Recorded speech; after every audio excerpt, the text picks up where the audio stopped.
नमस्कार, आपण पाहतात रयत संवाद न्यूज चॅनल। अक्कलकोट बस स्थानक दक्षिण बाजूस पायवाट सुरू करण्याच्या मागणीला माजी मंत्री सिद्धराम म्हेत्रे यांच्या शिष्टाईमुळे यश। महबूब तांबोळी यांचे उपोषण समाप्त। उडन तांबोळी यांनी ते एसटी स्टँडचं जे कंपाऊंड वॉल आहे तिकडे पलीकडे जाण्यासाठी पहिला रस्ता होता, ते चुकून ते काहीतरी एस्टिमेट केले होते, ते कंपाऊंड वॉल ते रस्ता बंद केले होते, म्हणून तिकडे पलीकडचे जे राहणारे लोक आहेत, मार्केटला जाणार आहेत, बाकी तिकडनं एसटी स्टँडला पायी उतरून जाणारे लोक आहेत, त्यांना ते बंद केल्यामुळे असं जवळजवळ अर्धा पोट करून चक्कर मारून तिकडे जावं लागत होतं।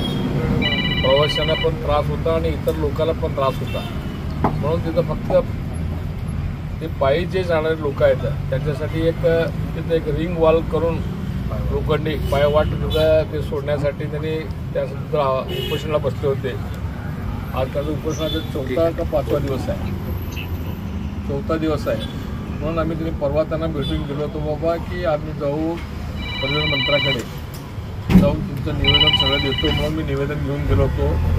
एसटीचे अधिकाऱ्यांनी बोललो होतो, एसटीचे अधिकारी व सगळ्या लोकांचं म्हणणं होतं की बा तिथं पायवाट सोडणं गरजेचं आहे, मागणी रास्त आहे पलीकडच्या लोकांसाठी।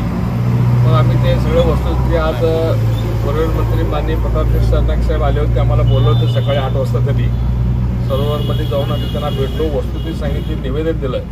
त्यांनी लगेच ते प्रश्नाचं गांभीर्य ओळखून लगेच त्यांच्या अधिकाऱ्याला मुंबईला आदेश दिले। त्यांनी ताबडतोब ते सांगा कोण आहे, ते कंपाऊंड वॉल बांधायचं नाही, पहिले ते पायवाट सोडूनच कंपाऊंड वॉल बांधकाम करा म्हणून आदेश दिलेत त्यांनी, आणि लेखी आदेश तिथं मुंबईला जाऊन त्यांनी 2 दिवसात पाठवतो म्हणले।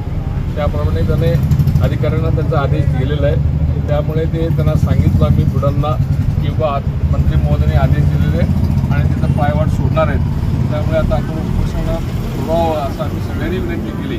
या उपोषणाच्या निमित्त परमपूज्य स्वामीजी आहेत, बाबा आहेत, खडगे आहेत, मल्लू पाटील आहेत, चव्हाण आहेत, सगळे लोक आमचे खवळे आहेत, आमचे मोकाशी आहेत, आमचं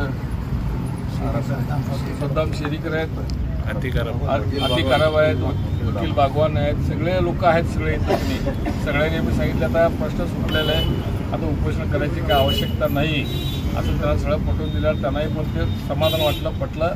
आज त्यांनी स्वामीजींच्या आणि बाबांच्या हस्ते आपलं सरबत पिऊन त्यांनी उपोषण सोडलेलं आहे, आता ते काम मार्गी लागलेलं आहे।